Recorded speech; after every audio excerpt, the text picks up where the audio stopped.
Content presented on the following podcast is for information purposes only. The views and opinion expressed from host and caregivers are solely given based on the experiences of the individuals involved. Because each person is so unique, always consult your physician, physical or occupational therapist, or medical and fitness advice. Are you struggling to help your aging parents or disabled spouse to do everyday personal care tasks? Are you concerned about them falling or you injuring yourself? What is the task that is so difficult for you to help them to do? You are not alone. We can help. Tell us your challenge. Here, you can receive practical tips and strategies from an occupational therapist and from other caregivers like yourself. And here is your host, Consuela Marshall. Hello, I'm Consuela, and I'm an occupational therapist. And on this podcast, you get to learn about your role as a caregiver. You get to embrace your limitations, learn how to best provide for the needs of your loved one in a safe and efficient manner. And you get to know that you're not alone. Look, every caregiving story is so different, and it's you who get to write that caregiving story for your life. You get to learn how to take care of your loved ones. You get to learn how to accept that you cannot do it all. And you get to learn what to let go. And you get to learn what to pick back up. How to pick back up your life. How to walk in tune with your life while also caring for your loved one. Look, I believe you can still find a way of taking care of your loved ones while also taking care of yourself. So stay tuned. We've got some caregiving to talk about. Hi. Welcome to another episode of Caregivers Finding a Foothold. I'm Consuela, and Happy New Year. I'm so glad you're here. And my hope is that you all had a good holiday season. And this new year brings about chances for new opportunities to further embrace life as a caregiver in a way that you're still caring for your loved one, but doing it in a way that you're also taking care of yourself. So in this new year, it's just something about January the 1st. It's like a start over. It's like a new breath of fresh air that can take place. And it can be an opportunity to reset things that may not have gone well in 2023.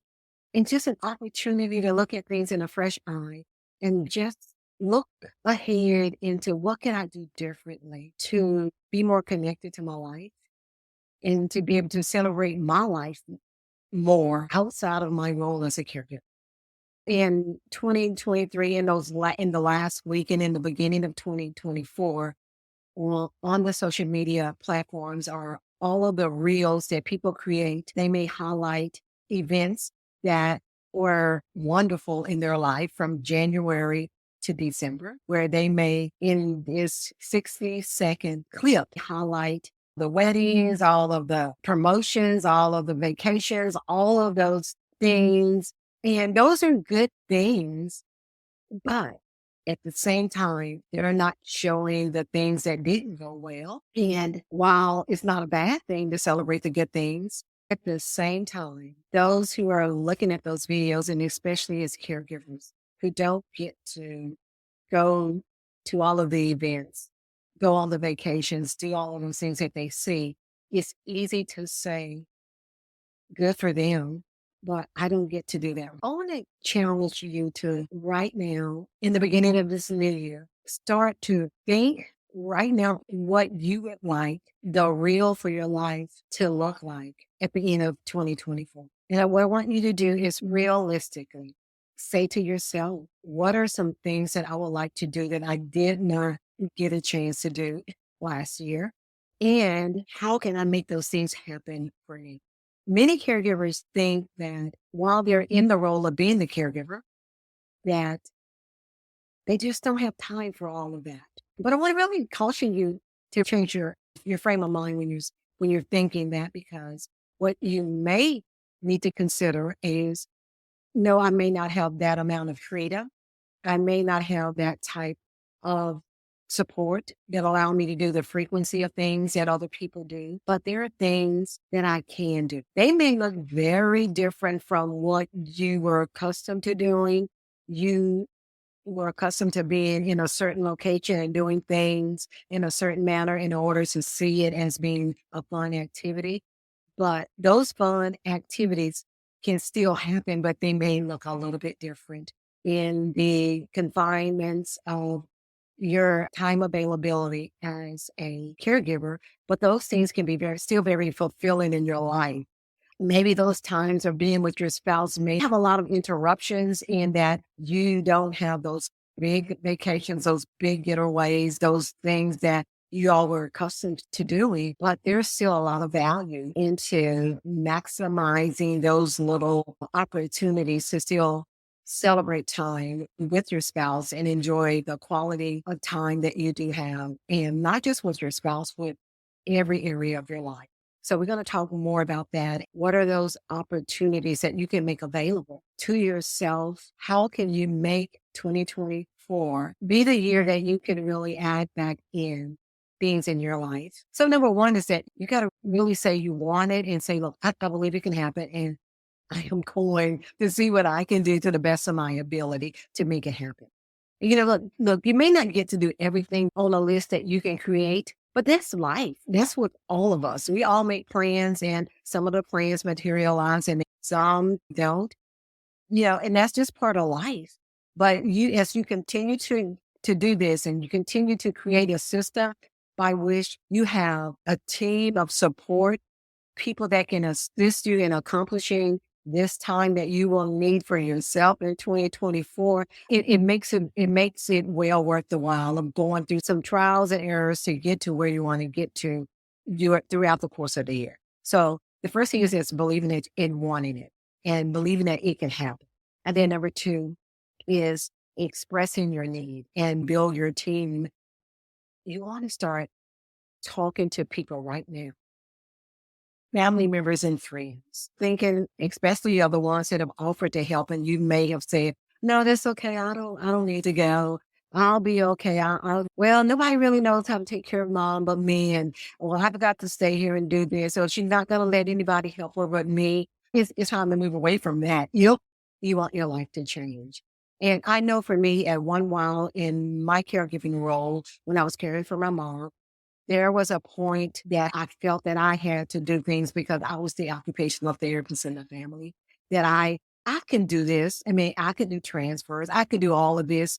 I can do it easier than my sisters. So let me just do it. But I quickly realized that just because I could do it didn't mean I needed to do it. And it really wasn't in my best interest to continue to do the volume of things that I had put upon myself. And I had to start accepting help from my sisters and really asking for help from other people. And so that's that second point, is just expressing the need and build your team. Really saying, even right now in January, start asking for help and be able to step away from caregiving, even if it's just a couple of hours to begin with, and then growing it to half a day, to a full daytime day, and then then an overnight day, then a weekend stay.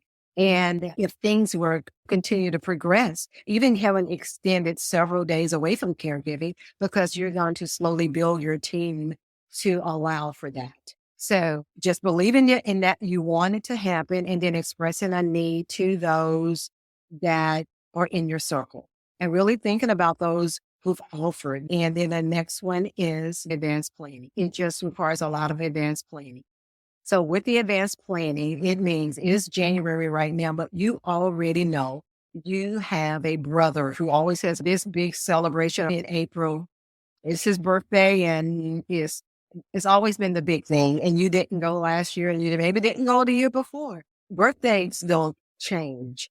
His birthday is going to be on that same day. So it gives you an opportunity to already have it already planned out, because in January, you're already calling your list of people and saying, well, the second Saturday in April, I'm already looking at how I can plan to go to a function. And so you are already getting the ball rolling. And you're going to make that person, if that person is new on the scene, you're going to make them comfortable in their role that you're going to assign them prior to that. Or if that person is already on the scene, just like, look, I'm putting your name down, and make sure you put a backup person too on that same line, just in case something doesn't go as planned. Some unforeseen thing happens with the first person that you've chosen. So having a plan right now of looking down the calendar and just saying, what are these things that are already set in stone? I know my niece is already getting married in September. So when the invitation comes in the mail, don't put it aside and say, well, I won't be able to go because I have to stay here with mama and da, da, da, da, da. No, say, you know what? Let's see what all the events surrounding the wedding. Can I go to the wedding? Or can I go to the bridal shower? Or can I go to the reception? And sort of thinking right now, what place you can fit into that, and gather up a team that can help you in making that event happen for you. And even outside help, outside of the family, with friends and even agencies that you can hire that can be available, that can learn your loved one and be a resource for you to use throughout the year. It's a great option. And then the next one is delegating responsibilities. When you're looking at, okay, I'm feeling comfortable about going, and you've done it a little bit. You've had a neighbor come over so that you can go for a walk, or you can go to appointments, and you're starting to get comfortable with saying yes and making things happen for yourself. Going out to have dinner with a friend and just saying, I'll be back in 3 hours. When you're doing those things and you're feeling comfortable about letting some things go, make those initial times around those caregiving hours where your loved one will require the least amount of assistance. So if you have someone, they have a great heart, they are compassionate, they really wanting to be there, and they're trustworthy, but they don't know your loved one well enough to do those physical things. You may want to start with making your outings around the times when your loved one may be napping or maybe have settled down. They don't need to be moved around a lot if they have mobility issues. And you're going to make that a time when that person can really just sit, and maybe if they just need to assist that person with a meal by helping to feed them or just being there to socialize with them, that person is just there, and it allows them to settle in. So really looking at who's the best fit for the time that you need to be away. Many times when there's a sister and a brother is not going to do anything with toileting, is not going to assist with none of that. I understand. I do. And they have an understanding like, look, I'll do whatever you want, but if the toileting thing comes up, I can't do it. I can't do it. So they know, they have their routine, and they've got their arrangements that they know how they work that out. And that's the thing that you've got to do for people who are not comfortable in certain roles. That there's a role that someone can play that might be outside of caregiving. So when you are delegating, when you're looking at how you are going to start building your team, keep names. Look, if someone says, look, if I can ever help you anything, you say, you know what? I can't think of it right now, but I'm working on some things for this year. Is it okay if I can call you in the next week or by the end of the month? And I'll just keep touching bases with you, because if something comes up later this year, I want to reach out to you because you may be able to help me. And that way you can get back to them, whether it's in the first 3 months of the year, the summer, or in the fall of the year, but you're keeping them in your radar and you're touching bases with them prior to that. Maybe you even may not have anything going on, and you need to just invite them over to do some meet your loved one or be there with you, and they just get to be there with you while you're there the whole time. And you can even getting in to help you to do something that maybe you don't really need a lot of help doing. but just getting them over there and getting them talking with your loved one or just sitting with them and getting them comfortable because, next month they're coming back to health. So you want to like get them ready to really step into a role of helping you with caregiving. And then the next one is creating a social network, socializing. So even as a caregiver, socializing with other caregivers that are positive is a must. So how do you do that? How do you connect to other caregivers when none of y'all are getting out of the house or really getting anywhere? You may run into someone at a doctor's office periodically that you see that's caring for someone else. A good way to build you a good positive network for people who really understand what it means when you say, I am tired, this is wearing me out, this is hard. And you're not saying it in a negative way. It's just the reality of it. But you're always like someone who understands what you're experiencing. And maybe they have been there too, and they can be an encouragement to you. And quite often, we may even run into someone else who's really not far along in caregiving as we are. And we can even offer words of advice and encouragement to them. You'll be surprised what you've learned along the way that other caregivers don't do. And you can say, look, you can try this, and why don't you do that? Or you're giving them tips on books you've read. Like there is so much to be gained in surrounding yourself with positive people who understand. And that brings into mind the caregiver support groups. Those are wonderful in the way of you can join a support group like one on social media and doing it virtually, or you can create your own little network of people that you know and bond with them in the way of, okay, you all creating a social network yourself where you all meet virtually and you do things virtually on a routine basis. For example, if you're just getting on a video call and maybe just for 15 minutes because you all have like gotten everybody situated, you all may just want to sit and have lunch together online. What a wonderful thing to do. It could be as elaborate or not as elaborate as you need it to be. It could be you cook your food and you're sitting there just eating the food that you normally eat, or it could be a big deal in that I'm going to order takeout and I'm going to sit down and my friends, there's 3 of us or 2 of us or 4 of us, we're getting together online on Thursdays at 7:30 p.m. and we're going to do dinner together. We're going to do lunch together, or just something in that nature of getting together on a routine basis and just having a place to just talk and just socialize. And it gives you an opportunity to even be creative and say, look, instead of coming online next week, we ought to meet up and go for a walk right after lunch. Can you get someone to be at your house around 1? Do y'all have sitter? Do we, and just see if you can make it work. Where you can get together and socialize and have a life for yourself. And just be creative and make these things happen for yourself. You cannot wait until caregiving is over.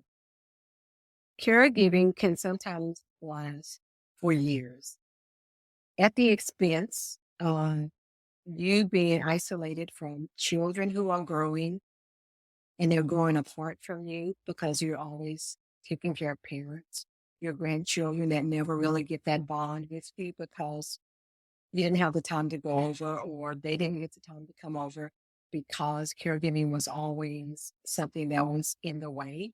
Or a lot of times it's the marriage. When the marriage starts to get strained and unraveled because just didn't make the time for each other. The caregiving needs took priority over marital needs and things get to be really rough. So these are things that don't have to happen, but you got to be intentional. You got to be proactive in saying in caregiving, My desire is to support the needs of my loved one, but I have limitations. I cannot do everything. I cannot be everything and be healthy emotionally, socially, physically. Things will start to unravel in your life and you will actually lose your whole sense of who you are in the role of being a caregiver. So, what I want you to do is really think about what is it that you want to see your life look like in 2024. And I didn't even mention respite agencies. There are respite agencies that you can hire that can come in and allow you to get that time away. They come at an expense. And there are some organizations that do offer free respite for certain key types of groups. People who are veterans, there are some services available to them. And even the benefit of being in a group, being connected with a diagnosis type group like Parkinson's Society, the cancer, the ALS, MS, being really connected with those groups and getting their newsletters have benefits because on occasion they have people who donate money, philanthropists who really say, my loved one had this diagnosis. I want to give a $2 billion endowment to give to people who are caregivers so that they can have time to get away. And they may offer 3-day respite things that are really not known to the whole population, but they make them available. And the people who get to use them are the ones who get the newsletters and the ones who are like really connected to those organizations. So get connected to organizations because they can help you. And in the way of also funding your respite, well, look, that's what family can also do. That is, you're trying to plan to get away and you don't have the resources to pay people who are going to come in if there's a cost. Like letting people know, like, well, this is what's going on. And this is the GoFundMe or this is the account for anybody who wants to add in things to help out with the cost of you being able to give away.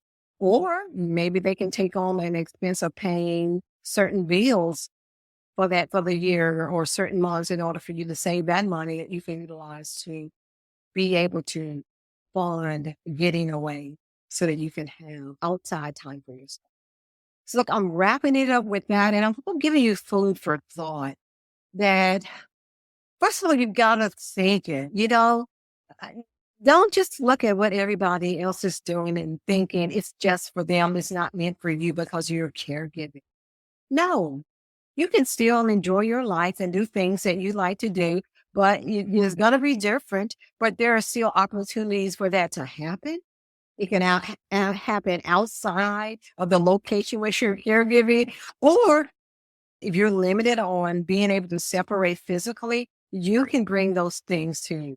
Look, we're living in a time when you can take art classes, painting classes. You can do so many things online if you set your schedule and allow for those things to come to you and you getting engaged in those activities while you're still in the caregiving setting. Taking that time and wanting that time are two different things. And you gotta want it. You gotta want it. You've got to say, I want things to be different for me in 2024. And I'm going to do what it takes to start making changes in my life to make things happen. So in wrapping it up today, I want to say again, thank you. And I'm looking forward to you all taking what I'm saying today and utilizing it and giving me feedback on what you were able to do, even if you can just send me the email or comment on the website and just saying, look, I tried it. It really did work. Just let me know, drop a line and let me know how it's going. So if you like this podcast, please subscribe. And if you want to be part of the Finding a Foothold community, please join on the website. And what it just allows me to do is to send you an email once a month that gives you the blog, the podcast, and other little helpful tips that I can share with you that is going to be useful or just encouraging you in your role as a caregiver. So I want to thank you for all that you do. And while you're on the website, I want you to look at other opportunities that you can work with Finding a Foothold and checking out the 2 group coaching programs that I have available. And also launching this month, I will have a support group, and check that out on the website and on Facebook at Safe Aging at Home. And so thanks for being here. I really appreciate it. And I'll see you again next week. Take care.